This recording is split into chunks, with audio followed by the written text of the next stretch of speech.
We still have one more top 8 match going on right now, as 3 out of the 4 top 4 have been solidified. We have Radium, Zeech, Average Pikachu, and the winner of Arash versus ArbolDeku. I wonder if that game is still going on right now. It looks like they're just about to start. I mean, we can cast this game if you want. Now let's get a Rosh's game. Okay, so it looks like they're in game 1 right now. So I guess I'll modify the layout here, as we're going to see the Torn Ogre, or not Torn Ogre, Torn Kang, Zerndon stuff from Arash, and we're going to see not XL, wow, Reynala team coming out from ArbolDeku with Nihiligo, Tapu Koko, Incin, and Amoonguss. Instantly, I see a boosted Komodo sitting across from a weakened Nihilego behind a sub and a Rayquaza. I think it's clanging scales time. Yeah. Because I think that's gonna kill the Nihilego through sub, since it's sound based, and I don't know, it might be a close, but Nihiligo's below 25%. I imagine a boosted clanging scales is definitely gonna get it. Probably also gets this Rayquaza too. I'm not sure. Maybe if it's the best it can live, but Arash going for the safe play with a substitute here as the Rockium comes into the Kang. Maybe he knows that the Ray's Assault Vest and that it might be able to take it, but it goes for the Sword Stance, which I think actually puts Arash in a better position. No, okay. What went on there was he probably knows that the Rayquaza's Focus Sash, Sword Stance, that's just what I'm going to assume. Maybe there's a chance that both of them lived and he got, or that the Rayquaza lived, able to then Dragon Ascent the Komodo and get rid of it. With the sub up now, Rosh looks like he's really in the driving seat. As I don't think there's a way that oh man, how do you say that? ArbolDeku.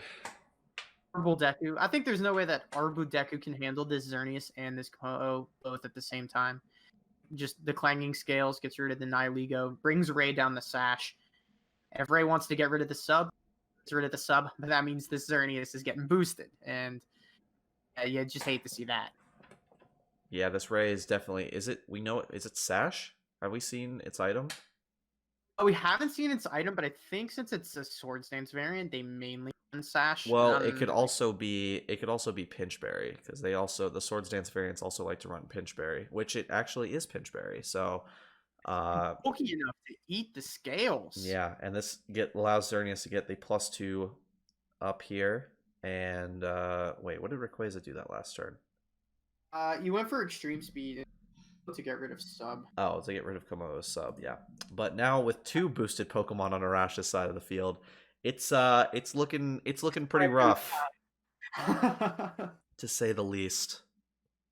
How did he get it set up again? How did the first couple turns go? So turn 1, turn 1, Arash withdrew Tornadus into Como, Kangaskhan Mega Evolved, Kangaskhan faked out into Arble's Incineroar, Nihilego went for Substitute, turn 2, Nihilego went for Sludge Bomb into Kangaskhan, Kangaskhan went for Low Kick into Incineroar, and then Komodo went for Clangor's Soul Blaze, which KO'd Incineroar, which allowed Rayquaza to come in.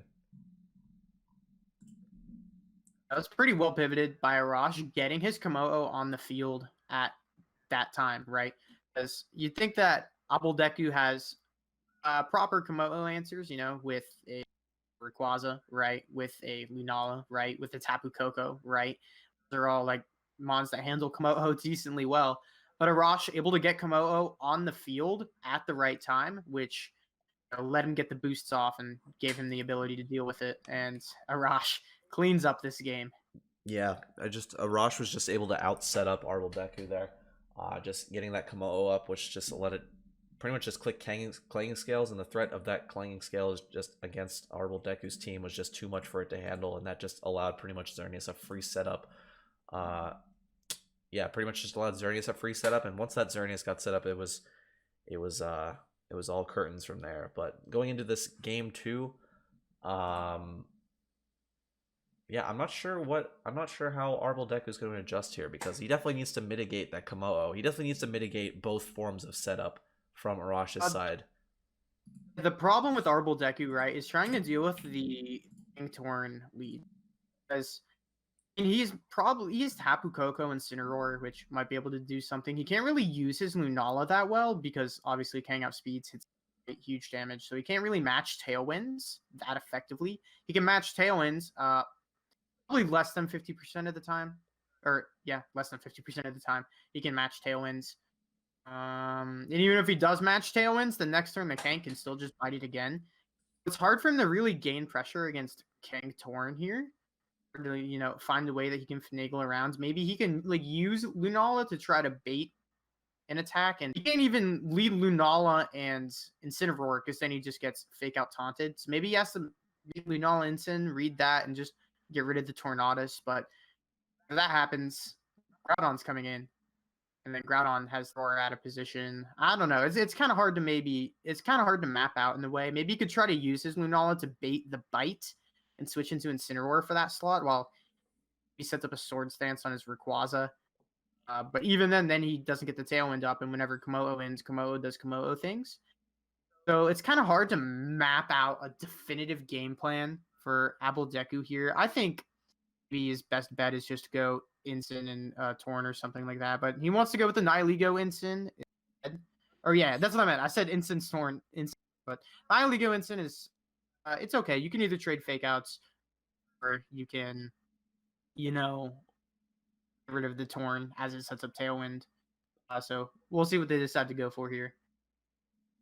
Yeah, definitely a contest of fake outs right now. I definitely think Arash wants to not let his Tornadus be at risk of getting KO'd this turn, so they're likely going to trade fake outs. I agree with what you're saying about not having ArbolDeku not having a real good way of dealing with this Kangaskhan. So it kind of see that's kind of unfortunate. The unfortunate case of Lunala against Kangaskhan teams is that you kind of lose out on one of your restricteds there by not being able to bring out Lunala. But speaking of restricteds, we're gonna see Rayquaza switch in for the Incineroar, not even going for the fake out. Gonna be preserving that intimidate and fake out pressure for later. Nihilego gonna get faked out here as Tornadus gets the free Tailwind. And now he's going to go for a Protect here. Double Protect, probably just to go ahead and try to stall out this Tailwind. Tornadus going for a very, very smart taunt there because he doesn't want this Ray picking up a Sword Stance and then just starting to clap things with extreme speed. And the Nihilego getting bitten. You hate to get bitten. Probably just going for a flinch, though. To be honest, you probably just want Torn to go down after it gets a taunt off here because you want to get your free switch in the Komodo while it 100% outspeeds this Rayquaza. So maybe you just want to like taunt and double edge something here to try to just use the damage on Kangaskhan, put stuff in the KO range. Because we saw that a Clanging Scales last game didn't Oko Rayquaza, so maybe it's worth just double edging the Ray so that Clanging it's put in within KO range of Clanging Scales at +1. Though I'm not sure how the Z move calcs factor into that. I don't know if the Clangorous Soul Blaze move increases it by more than 1.5 times, like increases it more than what the normal Z move does. If it doesn't, then I think the double edge damage on the Ray is important. Then I think just chipping the Nihilego a little bit more is valuable. Though I do think that taunt definitely needs to go into Rayquaza here just to stop that Sword Stance. Yeah, just to mitigate any sort of threat of it setting up here. But we're going to see Tornadus Icy Winding into both slots as Kangaskhan going to double edge that Nihilego. Not nearly enough for a KO as Nihilego is going to go for Sludge Bomb into Tornadus as Rayquaza does go for that Swords Dance, which it gets up unmitigated without that taunt going into it. It's a huge turn here because if ArbolDeku is able to get his Lunala out somehow on this turn, next turn he might be able to extreme speed the Tornadus as he goes for a Tailwind with Lunala, which would probably just result in him winning the game here. Wants to deny that. He might go for a bite, but I also just want to spam Icy Wind, because I think Icy Wind kind of covers all those options. That was a great Icy Wind last turn, right? Because it guarantees that whenever this Komodo does come in, it's going to be in the dominant position. Yeah, definitely. Arash is likely setting up for that Komodo endgame, but I noticed what you were saying earlier about Arash wanting the KOs to come out on his the KOs to happen on his Pokemon because he kind of wants that free switch into his threats in the back. But Tailwind is expiring this next turn, and Tornadus is looking in prime position to get knocked out this turn. So I don't know if he's going to try and preserve that Tornadus to try and potentially get the speed control back up so he has the advantage. But this Rayquaza, even though it's slower, it's still looking like a massive threat, especially now with Kangaskhan being at -2 attack and Rayquaza now being able to protect and stall out the last turn of Tailwind, as we're going to see Double Edge from Kangaskhan go into Incineroar, doing about 30%, but now Incineroar can fake out either Tornadus or Kangaskhan. Even if it doesn't decide to fake out Tornadus, like Incineroar could just fake out Kangaskhan and just mitigate any more damage and just go for an extreme speed into Tornadus and just clean that up and prevent Arash from getting that next iteration of speed control. I think you don't want to do that though, because then the Komodo just comes in right and goes for the Z. You're kind of screwed. I think what he should do is the Kang's not doing anything, right? It's -2, and ironically enough, if he had switched to Lunala there, he'd be in a great position, right? Because he could Dream Speed Torn and then Tailwind. I think it could be better if he even just fakes out the Torn and goes for another Extreme Speed, another Swords Dance. That way, when the Komodo comes in, I think a +3 Extreme Speed might be able to get the Komodo and deny it. It's as wacky as it sounds. But instead, he picks up the KO there, and I think actually this, fine as well, because he is able to bring in the Lunala safely now. So even if he decides to bring in the Komodo at this point in time, he can still Z-move it. He can Extreme Speed to kill the Kang here to stop any form of bite. And we see Xerneas come out instead of the Komodo. Probably ideal. Probably really his only option here. Still that Z-move from Lunala being targeted into that Xerneas just threatens massive damage. Extreme Speed in the Kang can't really be stopped at all. So that Extreme Speed almost definitely going to go into that slot. We'll see if, he Z protect maybe from the Xerneas, or if the Xerneas is max speed so it can Geomancy in front of the Z-move. See how that Komodo in the back reacts to all of this. Yeah, I'm interested to see what this Lunala is going to do here, as we were kind of talking about how Lunala may not be the optimal pick for this matchup, or just a favorable pick for this matchup, but it ends up coming to this game in a position where it actually really likes to be in, because now Kangaskhan is threatened by this +2 extreme speed, which is easily able to pick up the knockout, as Xerneas just going for the Dazzling Gleam, as Lunala sets up Trick Room,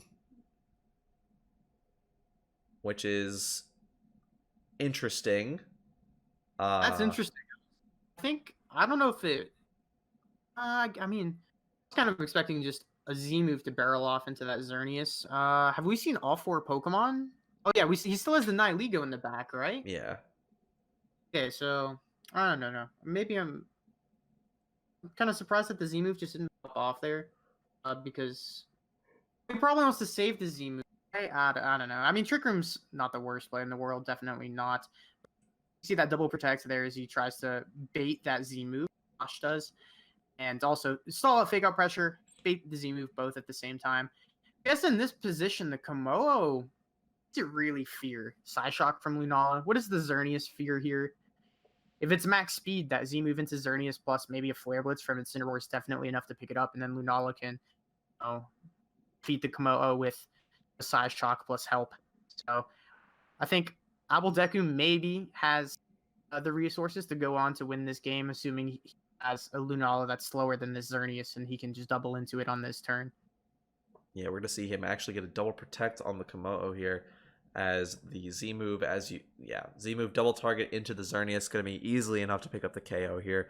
And just with Komodo against 3 of ArbolDeku's Pokemon, not really going to be able to do much here, as it is pretty much at the mercy of Lunala and Incineroar under Trick Room, which will likely be faster than it. Z-move from Komodo, not really going to do much here, so I think this is pretty much wrapped up, and I think we're going to be going to Game 3. And that Trick Room play actually ends up being super smart, right? Because you think, okay, what do I do if Xerneas Geomancies? Well, I get Trick Room up, and my Rayquaza that's Icy Winded now becomes the fastest thing since I'm in Trick Room, right?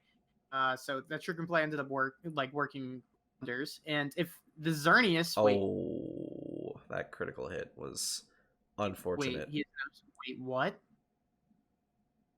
Oh, okay. I don't think it mattered. Maybe it mattered. Because the thing is, if there were 2 turns of Trick Room left, then he could have just protected the next turn afterwards. He could fake out, and if he's Tail Room Lunala, then he could also get the damage off with the Moongeist Beam, bring out Incineroar, then fake out Tailwind, and then still outspeed the Komodo after that. I was expecting Psyshock there, to be perfectly honest, but I don't know if 2 Moongeist Beams actually would have been enough to do it.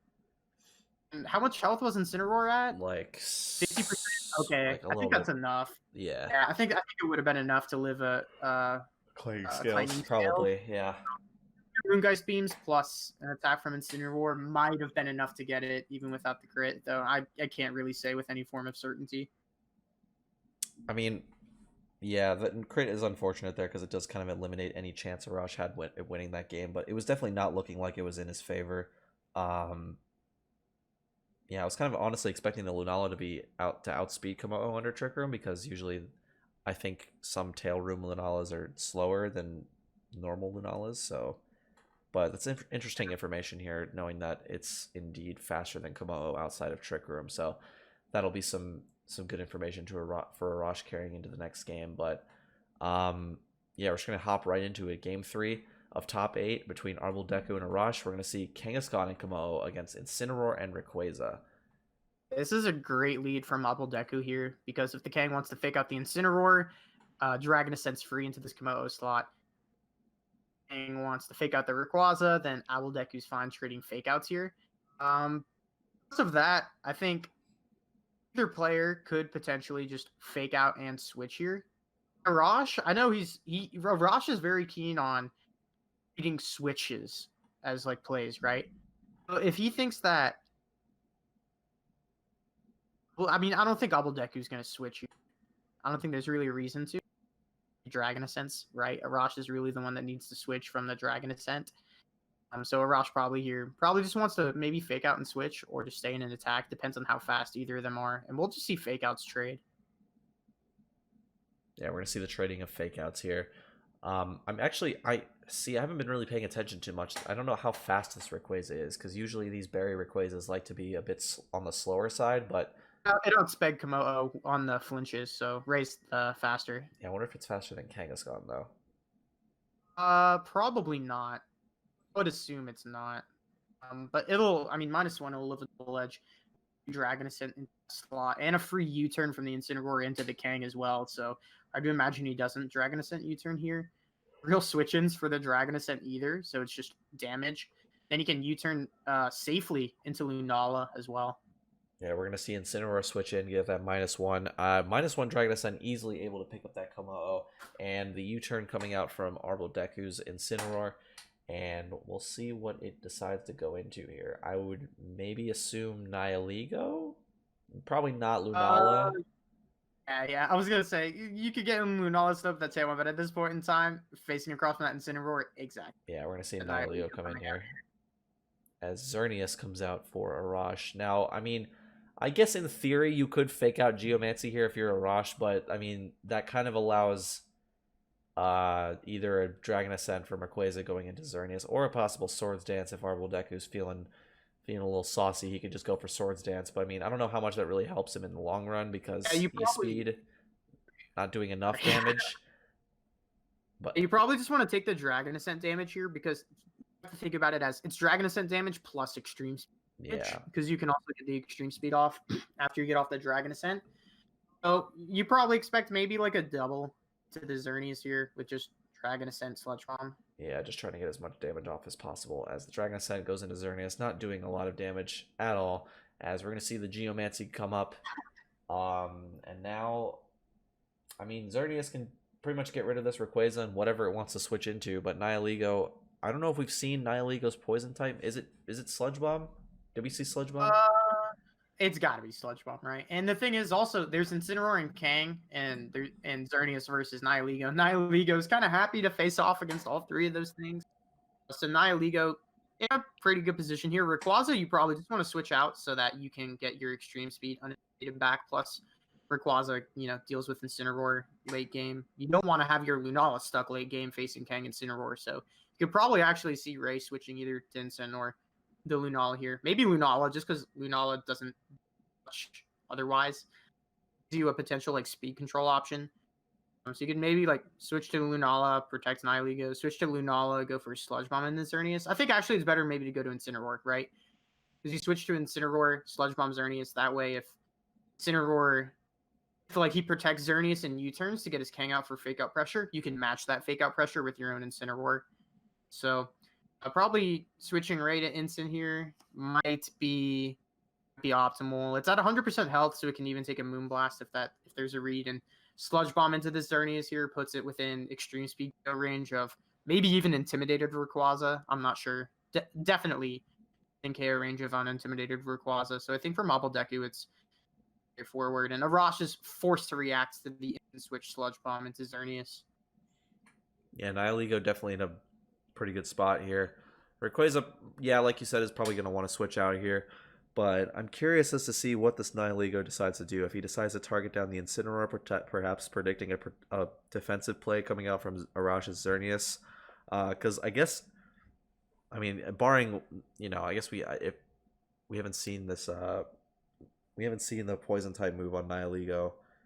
I mean, or at least we haven't seen, well, I mean, we haven't seen a potential tech move like Clear Smog or Acid Spray or something like that. So Nihilego could remove these boosts on Xerneas if it is carrying one of those moves. But I don't know.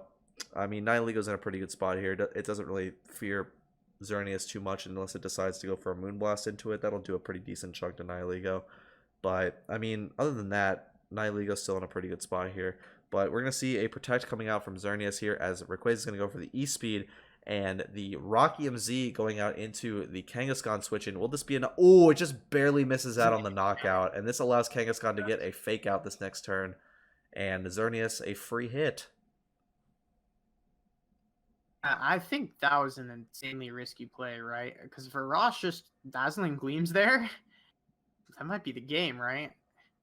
I think if you switch to Instant and just like Sludge Bomb, I think you're fine there. But Arash here, bringing his Instant back out on the double protect, a great play, right? Because he's reading that double protect to stop the fake out pressure. But you imagine that ArbolDeku's got to get his Incineroar out here at some point in time. I mean, now hands here because he has a free fake out into the Nihilego and free damage with Dazzling Gleam. He also has still fake out in the back, so Arash kind of worked his way back into this game. There's finally the Incineroar switch. And he went for a double protect? What? Yeah, we're going to see Xerneas click Dazzling Gleam as the fake out goes into Nihilego as it fails the double protect. Incineroar coming in now, able to get the fake out here. It does allow Nihilego a free hit into pretty much whatever it wants. I mean, Power Gem doesn't knock out Incineroar here, and Sludge Bomb's not knocking out Xerneas. So at this point, you're pretty much going for damage at this point. Switching in Kangaskhan is risky here because it's a literal speck of health. So if Nihilego decides to hit Kangaskhan, it does get a beast boost, and you don't really want that if you're Arash. Yeah, this is a bit of a weird position because, like you're not like Xerneas can KO pretty much everything else, but if it gets chipped down enough, it has the potential to be knocked out by something like an attack from Nihilego or an E-Speed from the Rayquaza in the back. I know. I was thinking the Nihilego is just so valuable here. Like, what's the least valuable thing on his team? Lunala? I mean, I was just worried that I mean, I don't know my Nihilego calcs, right? But I was thinking that Dazzling Moonblast would enough to Nihilego to bop it, but I'm not quite sure. I don't think Moonblast gets Nihilego from here. But if the Nihilego wants to target Xerneas, I think a Protect from Xerneas and any attack from Incineroar puts this Nihilego into KO range. But he's got the fake out pressure with Instant on the field. He can try to fake out the opposing Xerneas. There's weird mind games about speed ties here, I guess, as well. Could also just, as you were talking about earlier, try to get his Kang out onto the field, cycle that fake out pressure. Though I think Rosh wants to capitalize here. Just protect Xerneas and hit the Nihilego with Incineroar. It's hard. It's rough, right? It's a little bit mind gamey. I think ArbolDeku could have like completely avoided this situation earlier with his Incineroar out in the field earlier to cover the Kang switch from Arash, but he was late getting out his fake out pressure, and now he's in this mind gamey position instead of being able to have guaranteed ways of putting this Xerneas or putting the Xerneas in extreme speed range. Yeah, we'll just have to see what kind of plays ArbolDeku does with his Nihilego, if he decides to go on the offensive here, or if he decides to, probably preserve Nihilego in a better, or just try to play a bit more defensively with Nihilego to preserve it, because it's definitely He a very good could, piece to end this game with. could just protect Xerneas and switch to King and let it go down, but no. Oh, there's the fake out. There's the Oh, the sludge sludge bomb, an great. instant. Yeah, exactly. Great play from Arash. Yeah, no, that puts Nihilego in range. Exactly. Nihiligo's now in Dazzling Gleam KO range. He was able to capitalize on ArbolDeku, reading the instant, going for a fake out into either target. Because if he goes for fake out into either target, then you either trade fake outs or you put it into extreme speed range. Now, like Dazzling Gleam, dark type attack, and it's a pin. I think it's a pin. Yep, I think this game is pretty much over. Arash looks like he can just click Dazzling Gleam with Xerneas, and whatever leftover damage that needs to be dealt, Incineroar should be able to take care of it. And Kang being in the back, that's just basically another free fake out. Even though Kang itself probably won't be doing a lot of damage since it's at such low HP, but I think Xerneas is just able to click Dazzling Gleam to round this game out. Think if there's an out for ArbolDeku, right? It's trying to save the Nihilego and get his Lunala out on the field with full health so that he can get up Tailwinds and then have Nihilego and Ray hopefully put something off. I don't know. It's rough to even. It's rough, like, right? Because you have, in order to get all on the field, you have to sack something. Right? So you have to decide what you have to sack. You can't really sack the Nihilego. Have to decide that you're going to sack Incineroar, right? So you sack Incineroar here. Nihilego has to protect. Lunala comes out. But then you can just Dazzling Gleam again with Xerneas. So I guess his win con here is protect Nihilego, let Incineroar go down, bring out Lunala, then get the double protect on Nihilego, set up Tailwinds, and then bring out Ray and Nihilego next to each other. I think that's what he's going to have to do in order to try to win. But even then, Arash still has the Kang in the back. He still has more fake out pressure, still has double fake out pressure, so you can work his way around it that way as well. Yeah, I almost completely forgot that ArbolDeku still has a Pokemon in the back that he has not revealed yet. I wonder if it is going to be that Lunala. And, even though Lunala is able to take a hit from this +2 Xerneas, it still has to face down this Incineroar, which will likely be able to pick it up after taking a hit from Xerneas here. But we're going to see Arash switch into Kangaskhan here, as the Dazzling Gleam easily be able to pick up the knockout on both Nihilego and Incineroar, as we are going to see the Lunala and the Rayquaza come in here. Yeah, going to King gets that fake out pressure back. I mean, this is good for Arash because now Kang is in here to fake out Rayquaza, and Lunala. There's a chance that Lunala may not even have Psyshock, because a lot of Lunalas now don't even carry Psyshock. So it's possible that this Kangaskhan could just wall Lunala completely, and if that's the case, then next turn, I mean, if he fakes out Rayquaza, that pretty much... Well, okay, Rayquaza can still E-speed Kangaskhan next turn, but I mean, like, Incineroar still has a very favorable matchup against Lunala. Incineroar's chilling here. Yeah, and it was also that was a great play by Arash as well, switching Kang to make sure that he wouldn't lose to that potential double protect play I was talking about earlier. By letting Incineroar go down and then getting the Lunala in and then trying to get the double protect off. Because if you bring in Kang, then you can still, try to attack with Xerneas and then bite the Lunala. So it was a way to just, minimize the factor here. As he goes for the Moonblast and the bite, and there's the flinch. You don't even need a word. Bite is an amazing move. Bite OP 2017. Wait. OP 2019. Arash defeats this Rayquaza, Lunala, crack-headed team. Moves on into the top 4. Top 4, right?